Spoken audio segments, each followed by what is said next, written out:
और चलिए बात करते हैं पाकिस्तान में कोहराम की। हमेशा भारत का बुरा चाहने वाले पाकिस्तान में अब गृह युद्ध जैसे हालात पैदा हो चुके हैं। आपको बता दें कि पूर्व प्रधानमंत्री इमरान खान नियाजी की रिहाई की मांग को लेकर उनकी ही पार्टी के कार्यकर्ता जमकर बवाल काट रहे हैं। शहबाज शरीफ सरकार की नाक में दम करते हुए नजर आ रहे। कुछ तस्वीरें आपको दिखाएंगे। हालात ये है कि पूरा देश जाम हो चुका है। पहले भी ऐसा ही हुआ था, एक बार फिर से ऐसा ही हुआ है। आतंकी का मुल्क सिस्टम अब पूरी तरह से क्रैश हो चुका है। कुछ आपको बता दें कि कहा नहीं जा सकता। चारों तरफ आगजनी की जा रही, तोड़फोड़ की जा रही। एक बार फिर से पीटीआई के कार्यकर्ता बवाल काट रहे हैं। आपको दिखाते तस्वीरें इस रिपोर्ट के जरिए।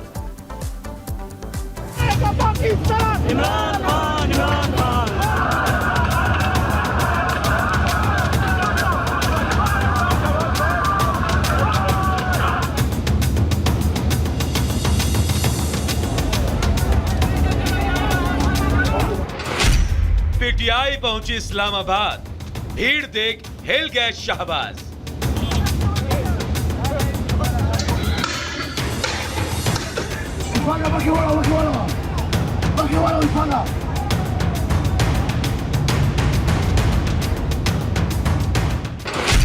पुलिस से नहीं बनी बात, इस्लामाबाद में सेना तैनात।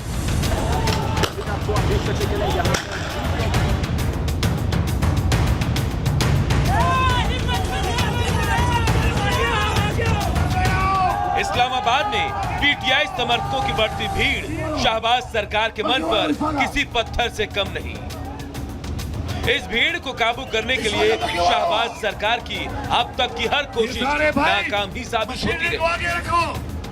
इस्लामाबाद में पुलिस ने तो पहले ही हाथ खड़े कर लिए थे। उनके आंसू गैस के गोले और पानी की बौछारें इस भीड़ को रोकने में पूरी तरह नाकाम साबित हुई।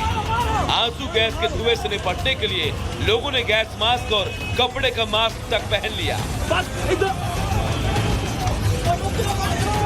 इसके बाद रास्तों को पूरी तरह से बंद करने के लिए कंटेनर तक लगा दिए गए। लेकिन प्रदर्शनकारियों की भारी तादाद के आगे ये कंटेनर भी बौने ही साबित हुए। जब बात नहीं बनी तो भीड़ को संभालने के लिए देर रात सेना को तैनात कर दिया गया। बावजूद इसके भीड़ आगे ही बढ़ती जा रही है। इस्लामाबाद और लाहौर की ओर जाने वाली सड़कों पर कार और बसों की गिनती काफी बढ़ गई है।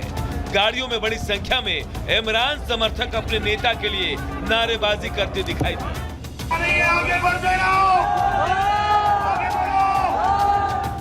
इमरान खान की पार्टी के समर्थक जेल से उनकी रिहाई को लेकर ये प्रदर्शन कर रहे हैं। साथ ही प्रदर्शनकारियों की मांग है कि न्यायपालिका पूरी तरह स्वतंत्र होकर काम करे। प्रदर्शन को देखते हुए पुलिस ने कड़ी सुरक्षा व्यवस्था की है।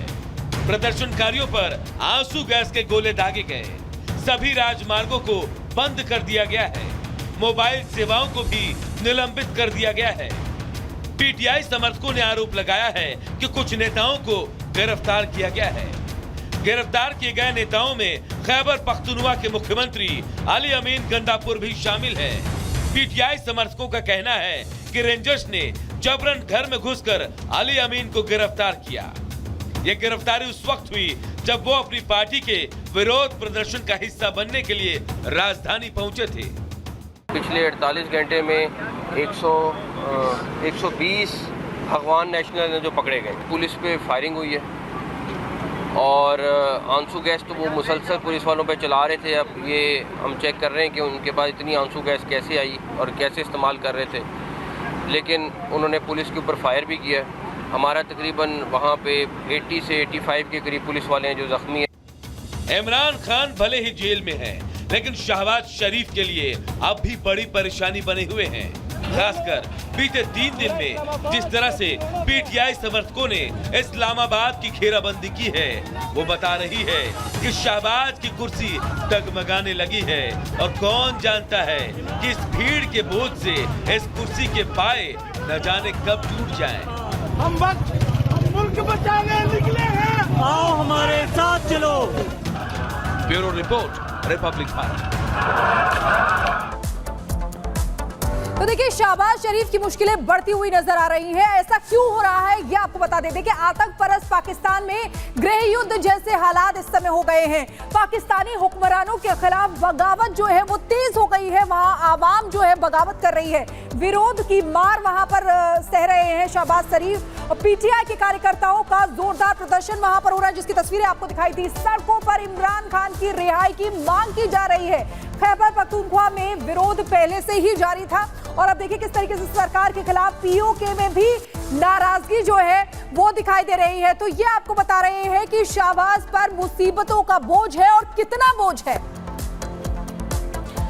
तो सरकार के खिलाफ गुस्सा यहाँ पे सड़कों पर दिखाई दे रहा है। दरअसल हालात ये बन गए कि सड़कों पे जो लोग हैं वो उतर गए हैं।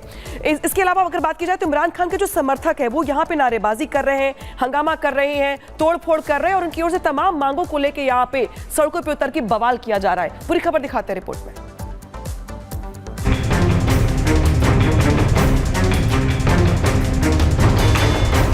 खुश ना हो पाकिस्तान, भारत का एजेंडा हिस्सा, पाकिस्तान से नहीं होगी कोई बात। जी हां, शंघाई सहयोग संगठन यानी कि एससीओ की बैठक में शामिल होने के लिए इस्लामाबाद जाने से पहले विदेश मंत्री एस जयशंकर ने साफ कर दिया है कि पाकिस्तान से कोई बातचीत नहीं होगी। दिल्ली में एक प्रेस कॉन्फ्रेंस में उन्होंने कहा, I'm scheduled to go to Pakistan in the middle of this month, and that is for a meeting of the SCO heads of government.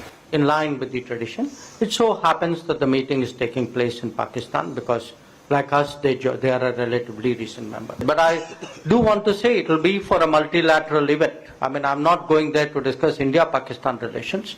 I'm going there to be a good member of the SCO. But you know, since I'm a courteous and civil person, I will behave myself accordingly. साफ कर दिया है कि पाकिस्तान जब तक आतंक पर लगाम नहीं लगाता उससे कोई बातचीत नहीं होगी। लेकिन भारत के कुछ नेता अब भी पाक का राग अलाप रहे हैं और पाकिस्तान से बातचीत की वकालत कर रहे हैं। उम्मीद करूंगा कि ये जहां शंघाई के बारे में उस मीटिंग में बात करेंगे कि वो दूसरी बातें भी करें कि मुल्क को कैसे हम लोग दोस्ती की तरफ चलाएं और इस नफरत को किसी तरीके से ख़त्म करें। आपको बता दें, पाकिस्तान की राजधानी इस्लामाबाद में एससीओ समिट इसी महीने 15 और 16 तारीख को होगी।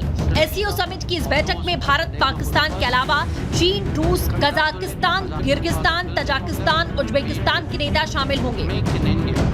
इस बैठक के लिए पाकिस्तान ने प्रधानमंत्री मोदी को न्योता दिया था, लेकिन भारत ने अपने वरिष्ठ मंत्री और कूटनीति के चाणक्य कहे जाने वाले डॉक्टर जयशंकर को भेजने का फैसला लिया।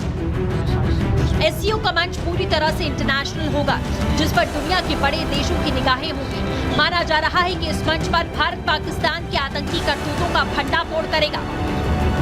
आपको बता दें किन किन मुद्दों पर पाकिस्तान को भारत घेर सकता है। कश्मीर में आतंकी घटनाओं का पाकिस्तान कनेक्शन, खालिस्तानी आतंकियों के पाकिस्तानी आकाओं का मुद्दा, आतंक को पालने वाली पाकिस्तान की सरकारी पॉलिसी, दुनिया भर के फैले आतंकियों का पाकिस्तानी कनेक्शन, आतंक समर्थक कट्टरपंथी मौलानाओं को श्रेय। इस साल जुलाई में भी एससीओ की मीटिंग हुई। कजाकिस्तान की राजधानी अस्ताना में हुई इस मीटिंग में विदेश मंत्री एस जयशंकर ने भारत का प्रतिनिधित्व किया। मीटिंग में जयशंकर ने इशारों में पाकिस्तान पर हमला बोला। जयशंकर ने अंतर्राष्ट्रीय समुदाय से उन देशों को अलग थलग और बेनकाब करने को कहा जो आतंक को पालने और उसे एक्सपोर्ट करने का काम करते हैं। जयशंकर ने पाकिस्तान को घेरते हुए कहा था कि अगर आतंकवाद को बेलगाम छोड़ दिया गया तो ये क्षेत्रीय और वैश्विक शांति के लिए बड़ा खतरा बन सकता है। इस्लामाबाद की एससीओ बैठक में भी जयशंकर के तेवर यही रहेंगे, जिसकी झलक उन्होंने आज दिल्ली में दिखा दी है। Bureau report, Republic Bharat.